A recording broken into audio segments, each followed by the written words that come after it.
Oke, selamat datang lagi. Hari ini kita bakal bedah dua cara yang beda banget buat mendanai sebuah negara. Dan semuanya ini berdasarkan sumber yang kita kaji. Kita mau lihat gimana sih uang itu dikumpulin dan dibelanjain dalam dua sistem yang dasarnya itu bener-bener nggak sama. Kita semua tahu lah ya, rasanya bayar pajak. Tapi pernah kepikiran nggak sih, ini tuh sekedar kewajiban aja, atau sebenarnya bisa punya makna yang lebih dalam? Nah, pertanyaan ini nih yang jadi inti dari obrolan kita hari ini. Gimana kita membandingkan dua cara pandang yang berbeda soal uang dan negara? Ini dia peta perjalanan kita. Kita mulai dari perbandingan dasarnya dulu, pajak versus zakat. Terus kita gali 6 perbedaan utamanya. Dari situ, kita lanjut ke konsep pajak darurat dalam Islam yang namanya daribah. Kita lihat syarat-syaratnya apa aja, pandangan para ulama gimana, dan terakhir kita tutup dengan melihat visi besar di balik ini semua menurut sumber kita. Oke, yuk langsung aja kita mulai. Oke, kita masuk bagian pertama. Nah, sumber kita ini negesin satu hal yang penting banget. Banyak orang nyamain pajak sama zakat. Padahal menurutnya dua hal ini tuh konsepnya bertolak belakang. Yuk kita lihat kenapa. Jadi, ini dia perbedaan yang paling fundamental.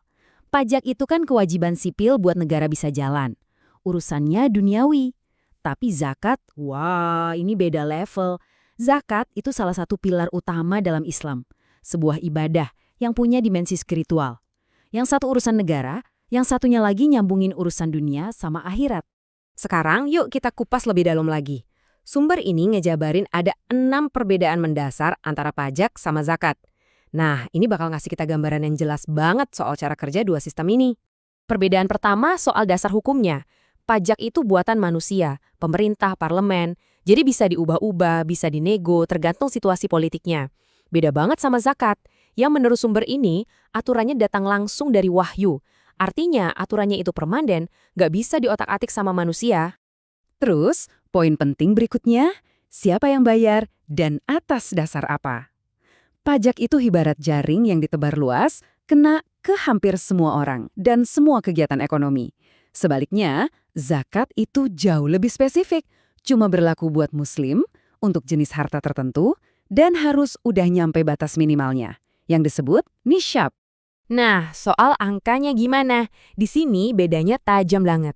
Tarif pajak itu bisa naik turun, bisa progresif, dan angkanya bisa gede banget, kadang sampai setengah dari penghasilan kita. Kalau zakat, tarifnya itu flat, tetap, dan nggak pernah berubah. Misalnya, ya selalu 2,5% buat harta simpanan. Perbedaan gede lainnya itu soal uangnya lari kemana. Kalau dana pajak, pemerintah bebas pakainya buat apa aja. Entah infrastruktur, bayar utang, macam-macam. Tapi dana zakat itu udah ada alamat tujuannya yang pasti dan terkunci. Al-Quran udah netapin 8 golongan spesifik yang berhak nerima. Dan gak bisa dialihin buat yang lain. Kenapa orang mau bayar? Kalau pajak, jujur aja seringnya karena takut hukuman. Takut didenda, takut dipenjara. Nah, kalau zakat, motivasinya itu double. Ada sanksi dari negara, iya, tapi yang lebih kuat itu dorongan dari dalam, dari iman. Karena ini bukan cuma soal hukum negara, tapi juga hubungan sama Tuhan. Dan yang terakhir, ini benar-benar ngerangkum semuanya.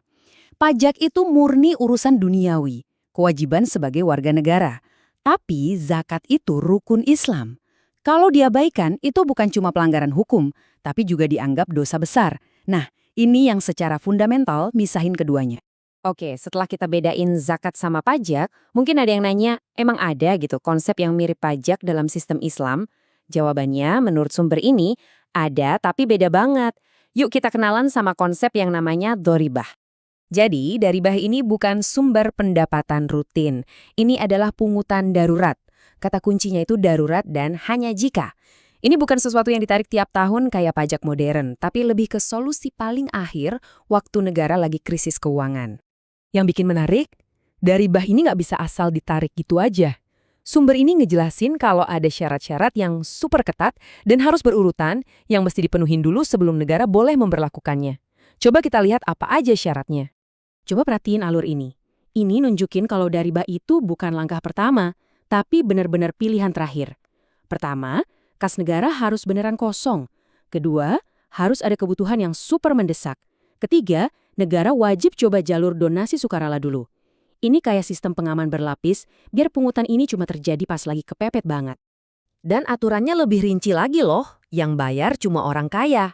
Jumlahnya harus pas sesuai kebutuhan, nggak boleh dilebih-lebihin.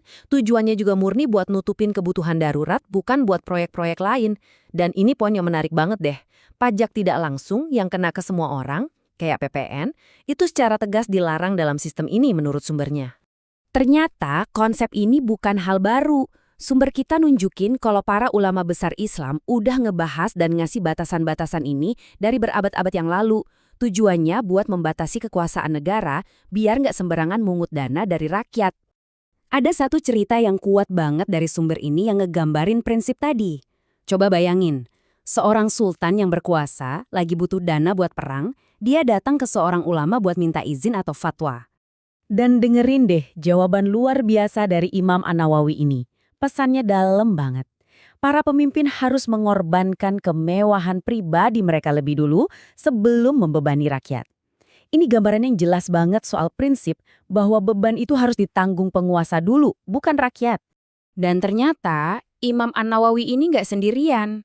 Sumber ini nyebutin kalau banyak ulama besar lain, kayak Al-Ghazali, Ibnu Hazm, sama Al-Qurtubi, punya pandangan yang mirip.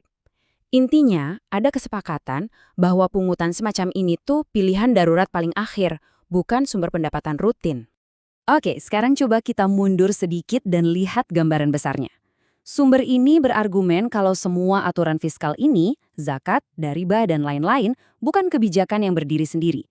Semuanya itu bagian dari sebuah sistem yang utuh dan saling terhubung. Jadi, kesimpulan dari sumber ini adalah bahwa riba itu cuma pelengkap. Supaya sistem ini bisa jalan optimal, perlu ada kerangka politik dan ekonomi yang komprehensif, yang disebut sebagai khilafah. Tujuannya, seperti yang dijelaskan, adalah untuk menciptakan keadilan, mengelola kekayaan alam dengan adil, dan mencapai kemakmuran di bawah hukum syariah. Dan ini membawa kita ke pertanyaan terakhir yang dalam banget. Setelah melihat dua sistem yang beda ini, kita jadi bisa mikir, sejauh mana sih keyakinan dan nilai-nilai inti sebuah masyarakat itu benar-benar ngebentuk cara mereka ngatur hal yang paling dasar, seperti uang dan keadilan. Ini jadi bahan renungan buat kita semua.